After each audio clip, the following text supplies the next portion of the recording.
રાજ્ય સરકાર દ્વારા સુગમ પોર્ટલનો શુભારંભ કરવામાં આવ્યો છે, જેમાં અરજદારોને હવે જનસેવા કેન્દ્ર સુધી જવાની જરૂર રહી નહીં. ઘર બેઠા જ તમામ કામકાજ ઓનલાઈનના માધ્યમથી કરી શકશે.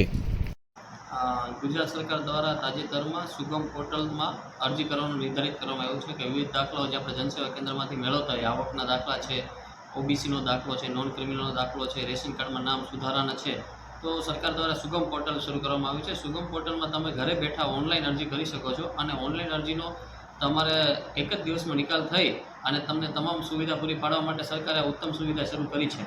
એનો તમામ નાગરિકો, સારકુલના નાગરિકોને લાભ લેવા મારી વિનંતી છે. આપણે ગત માસમાં જોઈએ તો જૂન મહિનામાં અમે અંદાજિત 350 થી 400 જેટલા દાખલાઓ ઓનલાઈન સુગમ પોર્ટલ મારફતે નિકાલ કર્યો છે.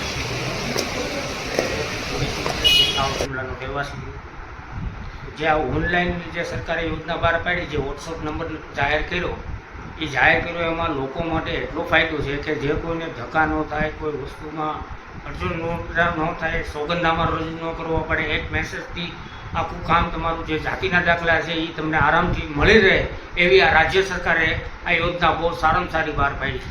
તમે શું લાભ લીધો આનો? મેં બસ આનો જાતિનો દાખલો મારી દીકરીનો કાઢવો હતો, તો મેં આ વોટ્સઅપ નંબરમાં મેં મેસેજ કરીને નાખ્યો અને એમાં જે સિસ્ટમ હતી કરી, તો એ મને જાતિનો દાખલો બહુ સરળતાથી ને મળી ગયો. કેટલોક સમય લાગ્યો? 24 કલાક.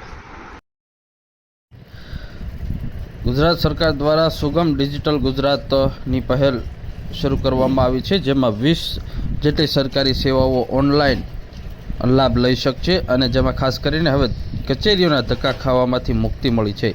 ગુજરાતના નાગરિકો માટે એક આ યોજના શરૂ કરવામાં આવી છે, જેમાં પ્રમાણપત્રો કઢાવવા માટે હવે લાઇનમાં ઊભું રહેવું નહીં પડે. રેશન કાર્ડમાં નામ ઉમેરો કરવો, કમી કરવા માટે સરકારી કચેરી તેમજ અલગ અલગ જાતિના પ્રમાણપત્ર જે સરકારી કચેરી જવું પડતું હતું, તેની બદલે હવે ઓનલાઈનના માધ્યમથી કામ થઈ શકશે.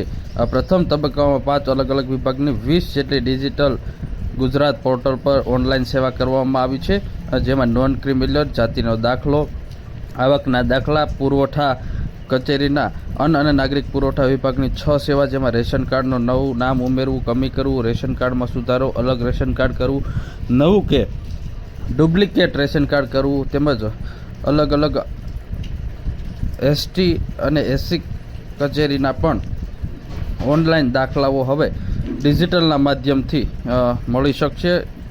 નાગરિકોને હવે ઘરે બેઠા જ ઓનલાઈન ડોક્યુમેન્ટની સબમિટ કરવાના રહેશે અને ત્યારબાદ તેઓને 24 કલાકની અંદર આ નિકાલ થશે.